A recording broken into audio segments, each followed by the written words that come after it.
You do not need to guess what children and young people with parents in prison want and need, because they've actually already told us loads of times repeatedly through research. Hi, I'm Claire. I'm a qualified clinician in child psychology and I grew up with a parent in prison myself. This study right here really helpfully looked at like a whole bunch of different research with children and young people with parents in prison where they were expressing their views. So a lot of what I'm talking about is kind of coming from there, but they have cited the study, so you can do as deep a dive into this as you like. But for now, we'll just share 5 things that children and young people are telling us is helpful for them.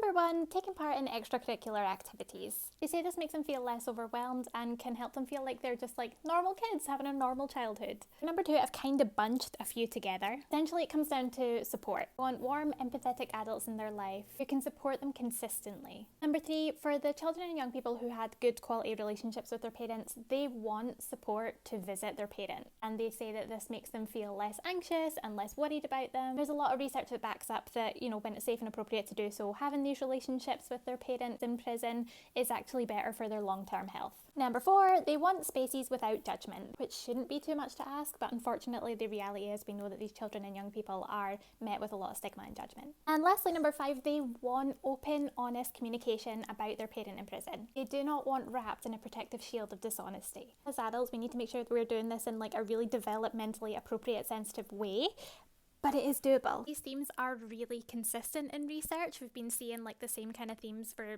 like a decade. Obviously, all this research doesn't speak for every single individual.